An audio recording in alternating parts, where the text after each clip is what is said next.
যাদের বাড়িতে ছোট বাচ্চা আছে বা যাদের হাত জ্বলে তাদের জন্য রইল আমার এই টিপসটা। ফলো করে আশা করছি তোমাদের উপকার হবে। হাতে নিয়ে নিয়েছি একটা ক্যারি, মানে হাতে পরে নিয়েছি। প্রথমত আমার এখন অতটাও হাত জ্বলে না, তবু কোনো কোনো সময় না লঙ্কার মধ্যে হাত দিয়ে দিলে মানে বীজ ভেতরটা ফেটে গেলে তখন কিন্তু আমার হাত হু করে তখন জ্বলে।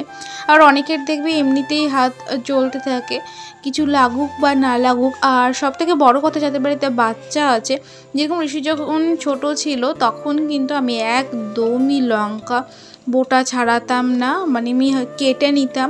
আবার লঙ্কা বাটতামও না, লঙ্কা মানে লঙ্কাতে আমি হাত লাগাতামই না। ওই না লাগিয়ে যেটুকু হয় গোটা গোটা লঙ্কা দিয়ে দিতাম, তারপরে খুন্তি করে ভেঙে নিতাম, এরকমটা করতাম।